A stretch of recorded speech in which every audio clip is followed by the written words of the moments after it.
Bismillahirrahmanirrahim. Hit that subscribe button and bell icon so that you never miss an update from Biology by Rana Shehzad. Dear students, chapter 10 kingdom animalia की इस video में हम body organisation का जिक्र करेंगे। Animal की body दो तरीके से ऑर्गेनाइज्ड होती है, एक डिप्लोब्लास्टिक ऑर्गेनाइजेशन और एक ट्रिप्लोब्लास्टिक ऑर्गेनाइजेशन। डिप्लोब्लास्टिक ऑर्गेनाइजेशन, जैसा कि नाम से ज़ाहिर है, डिप्लोब्लास्टिक ऑर्गेनाइजेशन में एनिमल्स की बॉडी सेल्स की 2 लेयर से बनी होती है। आउटर लेयर एक्टोडर्म कहलाती है और इनर लेयर एंडोडर्म कहलाती है।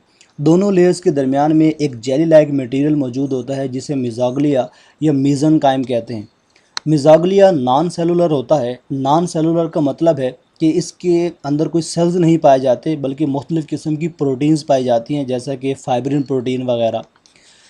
तमाम डिप्लोब्लास्टिक एनिमल्स को ग्रेड रेडिएटा में रखा गया है और तमाम के अंदर रेडियल सिमेट्री पाई जाती है। उसके बाद डिप्लोब्लास्टिक एनिमल्स सिंपल होते हैं। सिंपल का मतलब है इनकी बॉडी में कोई भी स्पेशलाइज्ड ऑर्गन या ऑर्गन सिस्टम मौजूद नहीं होता। इनकी बॉडी में कोई स्पेसिफिक ट्रांसपोर्ट सिस्टम भी मौजूद नहीं होता। जैसे ह्यूमन की बॉडी में ब्लड सर्कुलेटरी सिस्टम है जो ऑक्सीजन को, फूड को बॉडी की हर सेल तक पहुंचाता है। इनमें ऐसा कोई भी ट्रांसपोर्ट सिस्टम मौजूद नहीं होता। कोई भी चीज़, कोई भी सब्सटेंस अगर पूरी बॉडी में डिस्ट्रीब्यूट करना हो तो वो सिंपल डिफ्यूजन के प्रोसेस से ही डिस्ट्रीब्यूट होता है। उसके अलावा डिप्लोब्लास्टिक एनिमल्स के अंदर सेंट्रल नर्वस सिस्टम भी मौजूद नहीं होता, यानी इनमें ब्रेन नहीं होता। हाँ, अलबत्ता न्यूरॉन का एक नेटवर्क मौजूद होता है। जैसा कि आप हाइड्रा को देखें, इस हाइड्रा के अंदर ये तमाम न्यूरॉन्स हैं और ये तमाम के तमाम आपस में कनेक्टेड हैं। कोई भी स्टिमुलस आती है तो वो इस नेटवर्क के ज़रिए पूरी बॉडी में फील की जाएगी। डिप्लोब्लास्टिक एनिमल की बॉडी में एक ही कैविटी पाई जाती है जो कि डाइजेस्टिव कैविटी या गैस्ट्रोवेस्कुलर कैविटी कहलाती है। इस कैविटी के अंदर फूड की डाइजेशन होती है। ये एक ओपनिंग है जो माउथ का काम भी करती है और एनस का काम भी करती है। वाटर इस ओपनिंग से यहाँ पर एंटर होगा, वाटर के अंदर डिज़ोल्व फूड होगी। इसके अलावा फूड जो है वो टेंटिकल्स के ज़रिए भी ट्रैप करके इस कैविटी में लाई जाती है। जैसे ही फूड कैविटी में पहुँचेगी, इसके ऊपर एंजाइम्स डाले जाते हैं। ये फूड की सेमी डाइजेशन होगी या एक्स्ट्रा सेलुलर डाइजेशन होगी। उसके बाद फूड जो है वो बॉडी सेल्स में एंटर हो जाएगी। सेल्स से जो भी वेस्ट मटेरियल पैदा होंगे वो भी इस कैविटी के अंदर आकर अकामुलेट होंगे और उन तमाम वेस्ट मटेरियल को इसी ओपनिंग के ज़रिए बॉडी से बाहर निकाला जाएगा।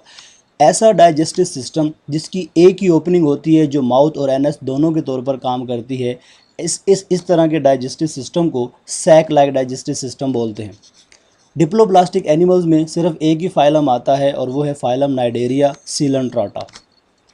ट्रिप्लोब्लास्टिक ऑर्गेनाइजेशन, ट्रिप्लोब्लास्टिक ऑर्गेनाइजेशन में एनिमल की बॉडी सेल्स की 3 लेयर्स की बनी होती है। आउटर लेयर एक्टोडर्म कहलाती है, इनर लेयर एंडोडर्म कहलाती है, जबकि इन दोनों लेयर्स के दरमियान एक थर्ड लेयर मौजूद होती है जो मीजोडर्म कहलाती है। डियर स्टूडेंट्स, याद रहे कि ये तमाम जर्म लेयर्स सिर्फ एम्ब्रियोनिक लाइफ में पाई जाती है। जैसे ही एम्ब्रियो की फर्दर डेवलपमेंट स्टार्ट होती है तो इन जर्म लेयर से रिप्रेजेंटेटिव ऑर्गन्स बन जाते हैं।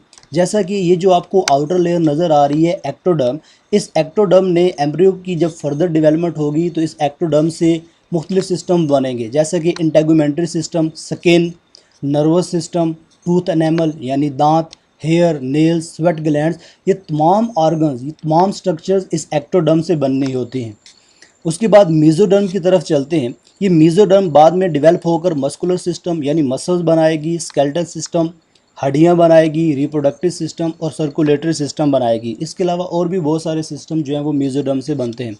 थर्ड लेयर है एंडोडर्म। इस एंडोडर्म से डाइजेस्टिव सिस्टम बनता है और एसोसिएटिव ग्लैंड्स बनते हैं, जैसा कि intestine, stomach, liver, gall bladder, pancreas.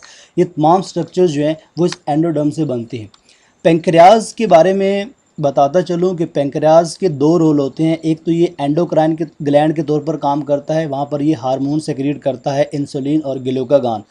और दूसरा ये एक्सोक्राइन ग्लैंड के तौर पर भी काम करता है। एक्सोक्राइन ग्लैंड के तौर पर ये डाइजेस्टिव एंजाइम पैदा करता है जो कि फूड की डाइजेशन में हेल्प करते हैं। ट्रिप्लोब्लास्टिक एनिमल्स में स्पेशल ऑर्गेनाइजेशन पाई जाती है। इन एनिमल्स की बॉडी में स्पेशलाइज्ड किस्म के ऑर्गन और ऑर्गन सिस्टम मौजूद होते हैं, जैसा कि आपने पीछे देखा ही है।